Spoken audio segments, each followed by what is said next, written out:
Hey guys, how's it going? Today's video, I wanted to talk about some of my favorite underdog, I guess you could say, characters in 3v3. I guess really just ones that you might not think at first that are pretty good, but they actually are indeed really good. For 3v3 in particular. In 5s, they are still okay, but in 3v3, it's really where they shine the most, in my opinion at least. So, I have 10 of them that I've kind of thought about a little bit and think that they're worth making a video on. So let's go and talk about some of these guys. Let's go over the first one here, the top 5 here. And so these aren't like teams; these are just characters I just put into the whole the squad builder, whatever. So these aren't the teams for them, but these are just characters. So the first one to talk about is Droideka. Droideka's already pretty good in 5v5. But I feel like he shines even more so in 3v3 with his evasion. And you guys all know about Old Ben's leadership, right, with the evasion. And this is great with that. But you can also use him elsewhere with that extra evasion because he does get a pretty hefty amount of evasion. He has 25%. And you can easily be getting a lot of dodges, even if it's not an Old Ben lead in that 3v3 team. And also, you know, you can mod him just to be really fast and get that damage immunity off, and then get some more assists with the other separatists, and then, you know, in turn getting his huge damage hit. Basically, with like this character, you can have him with your 12, with relics, whatever it may be. He's going to be kind of annoying in any kind of part in 3v3. I love to use him in Old Ben, the leadership there, because of more of the evasion from the lead, more dodges. It just fuels his TM, so he gets even more attacks off, which is definitely a great thing. But I always struggle fighting Relic Droideka in 3v3. It's always been something that I'm always a bit nervous about fighting, and it sometimes proves to get the best of me, and I lose some of those fights. So Droideka is definitely one that I would watch out for. So the next one here is going to be some Night Sisters I want to talk about, Zombie and Spirit. Let's talk about Spirit first. So Spirit is also equally as great with the Old Ben lead, and I want to talk about that just for a second because of how great that team is. But everybody knows how good it is. But Spirit in particular is extremely good there. Relic Spirit is particularly incredible with that whole team. You do a lot more damage, and especially with her unique on the foresight whenever she's whenever at the end of her turn, she gets that foresight, right? And she has she has more offense while she has foresight. So she will be hitting even harder with relics while she has the foresight. And you can easily be doing just big, 50, 60k crits on some of these characters. And, you can't do much about it because the next turn she's going to have foresight. In 3v3, the reason why she's so good is because of that foresight on the unique. She makes it just so much harder to kill her because not many people can get to her if she's going to be taking that much turns, especially with the Old Ben lead. She gets that foresight there. Then also she can gain turn meter from the amount she removed, which is 20% here. So 20% plus a 15, I think, from the Old Ben whenever you dodge. She's getting almost like, what is that? Like 35% TM, like almost all the time if you have to hit her. And that's just crazy to me. And then you have that stun there as well. That's on a low cooldown, so you can control the field even more. She is definitely one that I would consider to be top tier in 3v3. But many people just don't really have her built up or whatever. Maybe, whatever it may be, but she's definitely one that I would be nervous about if I saw with relics 100%. She is definitely scary. So that's her. And also Zombie here. We have Zombie on this list because she is just so deadly in 3s. With Daka especially and Talzin lead, I love that team a lot. It gets me some really good holds. But just like the fact alone that sometimes you are forced to hit this character with the less amount of characters on the field because it's 3v3, and you're targeted to hit her while she's taunting, and you can't hit somebody else like a Talzin with the plagues or Daka with the revives, and she's going to be there the entire time. It just proves to be even more annoying. So she is still really great in 5s, but she's even more annoying, I feel like, in 3v3. And people, I guess, tend to not really set them. I don't really see too much Night Sisters on defense anymore in 3s. Maybe I do. I just don't really notice it because I use my other team encounters. But, like, honestly, this is actually a really great character in 3s because of just how tanky they can be and the annoyance it proves to be with the other Night Sisters. Definitely want to be running another Night Sister while you're using Zombie just so you can get those extra revives off, because she's gonna be pretty useless without that extra Night Sister character. But you could use her actually with that old Ben lead as well if you wanted to make it even more annoying with Spirit being there.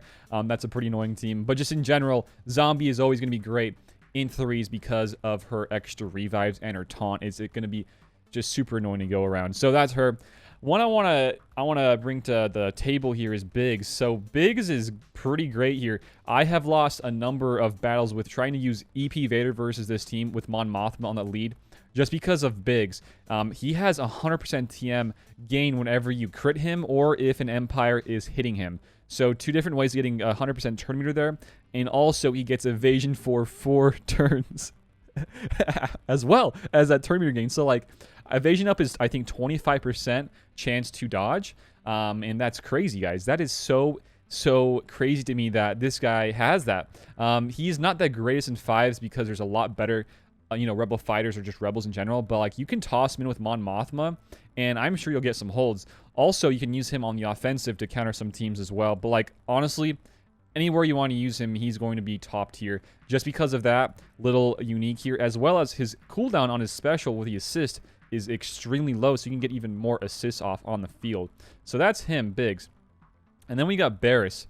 Barris is so great here because she has her awesome unique. One of the best teams in the game for 3v3 on defense, at least. It's a timeout team with General Kenobi lead with Barris, and then like a third being an Ahsoka, maybe in their Galactic Republic Jedi, gosh, or even a clone. Just some more healing there and a lot more assists as well. They're very durable, and if you don't bring somebody that can do a lot of damage or even annihilate like a Nihilus or a Mando, you're going to have a big time against this team for sure. It's something crazy about Barris. She just has a lot more healing on her unique, and she has that huge heal, which is going to be definitely annoying in 3v3, and just a little bit more turn meter rather on her other unique, her same unique with the what is it called, the debuffed, and also whenever somebody's critically hit, more TM there as well. So lots of turns there with Barris and a lot more healing as well. So the next 5 I want to talk about briefly are some other ones that might not be as I guess the same thing. Many people don't really know about them, but they're definitely going to be great. This whole video is kind of about the underdogs, or just kind of like lesser known characters that are pretty good in 3s. These ones are going to be a bit more on the offensive, I'm going to say here, for these next 5. Just because of how good they are with how they work in 3v3 especially. So the first one here is going to be Dooku. Dooku's great in 3s because if you have him with relics, which many people might have him with relics for the Emperor team, you can solo a lot of different stuff because he has a lot of counterattacks. With his leadership, he has some more tenacity, so that way he has a bit harder of a time to get that daze onto him, or maybe a stun or whatever it may be, and even more counter chance. And also a big thing here is whenever they're going below 100% health, he inflicts tenacity down and healing immunity on them, which is pretty fun. And then all accepts gain even more offense percent stacking. So he can definitely solo a lot of stuff in 3v3. Or you can just toss him with like a full-on team of separatists, and you can also use him pretty effectively on offense, or just keep it simple. Some people like to just use his leadership on the defense with like a Talzin, maybe a Talzin Zombie, maybe a Talzin Duck, maybe a Talzin Asajj. Talzin's great with Dooku because she uses her Plague, which goes straight below the 100% health, which inflicts those debuffs onto them with his leadership, which is amazing. Also on his unique Zeta, you regain more protection and do a bit more damage, and also grant yourself that critical hit immunity. So even more stuff there. Dooku, I guess, has always been pretty good, but I feel like in 3v3 he's even more particularly good because he has a lot more counterattacks. On his basic, he can inflict some more stuns and ability blocks, and also he has a potential chance to stun like 2 different characters. 2 out of 3 characters being stunned in a battle in 3v3 is extremely, extremely awesome to see. So Dooku's just always going to be pretty good in 3s, I guess. Maybe this one's not as crazy to you guys, but to me, he's always been, one of those that I haven't really used as much, but he's definitely going to be great.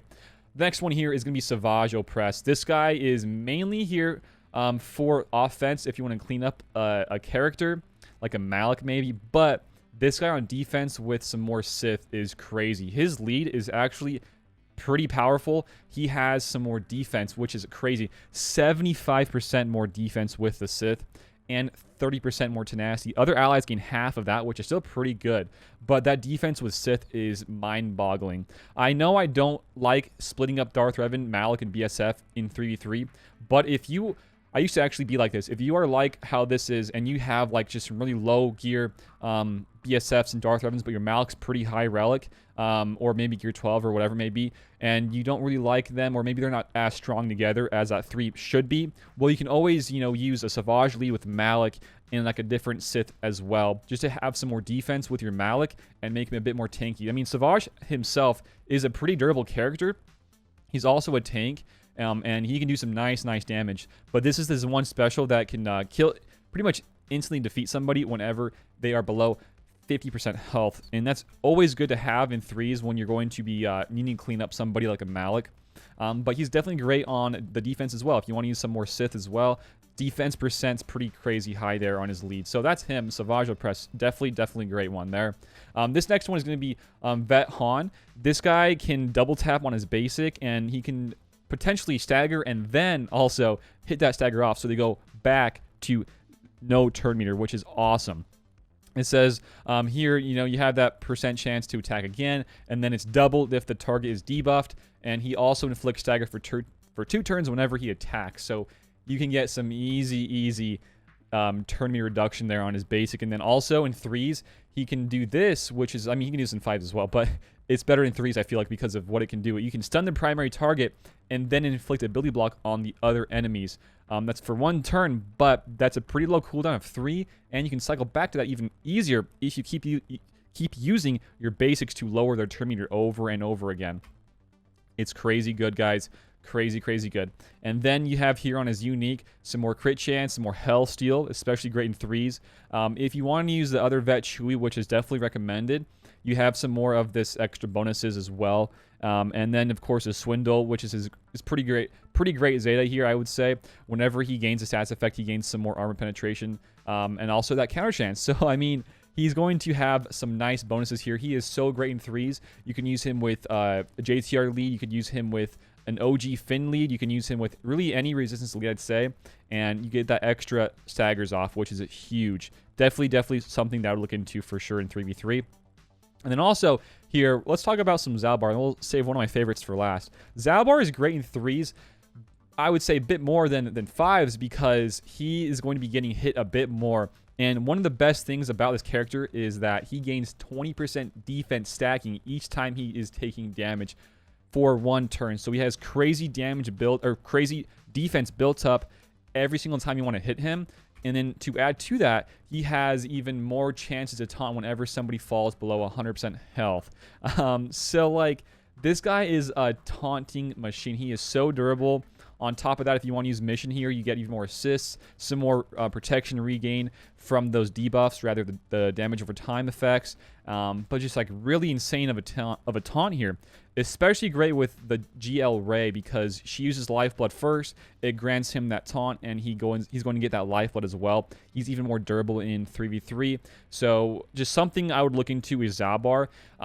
He is somebody you want to mod for a lot of extra health, defense, protection. And if you want to toss on a critical avoidance arrow, go for that as well. But that defense here on his unique is something that I would not mess around with, guys. It is very powerful. Imagine if this was for more than 1 turn. That would be insane. If he actually had this for more than 1 turn, I would consider him one of the best tanks in the game. He already is pretty solid, but that right there is pretty crazy of a unique, I'd have to say. So that's Zalbar.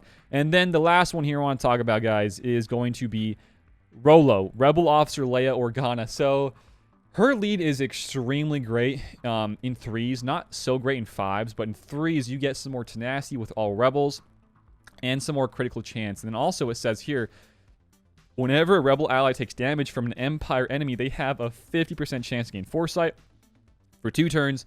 And then it says here, the first time each turn a rebel ally resists a debuff or suffers one, they gain 30% turn meter. So kind of like Grandmaster Yoda leadership there. So that you get just some more turn meter stacking and going every single time you get a debuff or resist something. And then that foresight as well if you're fighting some Empire. And that crit chance as well. It's crazy great lead. If you wanted to split your Han and Chewie away from a CUS, this is probably the next best lead, I'd say, for most uses. You can also use a Kira lead if you wanted to, but I love this lead. The other thing I love about this character is this special here.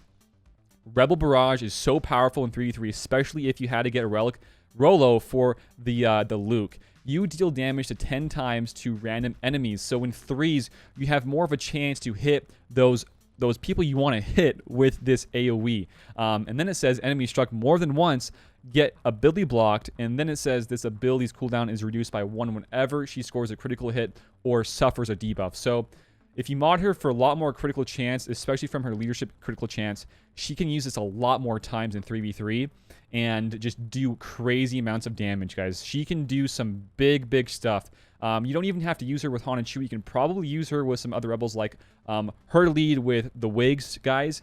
That'll be pretty solid, actually, on offense, maybe even defense as well. But that right there is a huge special. Doing all that damage is crazy. She does have a Zeta, but I would not worry about that too much. It's not the best Zeta. I would not put it on her just yet. But she does get some more TM on her unique as well. So she'll be going a lot of times, using her special a lot of times as well. She gains even more TM on her basic. So pretty much Rolo here, great for lead, but even greater for her huge AoE that she can do in threes to hit more of those people in your GAC battle. So guys, that'll probably do it for today. Just 10 of my, I guess, underdogs that maybe people kind of forget about or don't use as much, or maybe just like leave them in their rosters and don't touch them much in JC for 3v3, but definitely ones that I would say are must-haves if you have them available. They're so great to use, and they can do a lot of great things for you. If you guys have any others that you feel like I might have missed out on or didn't cover, just let me know down below in the comments. And also join up in Discord if you guys want to talk more about stuff there. I am always open to video ideas, guys, so let me know your video ideas as well. But that'll probably do it for me today, guys. Thanks for watching. If you enjoyed today's video, give it a like, share it around, and all that sort of stuff. That'll be it for today. Thanks for watching. Until next time, see you later. Peace out.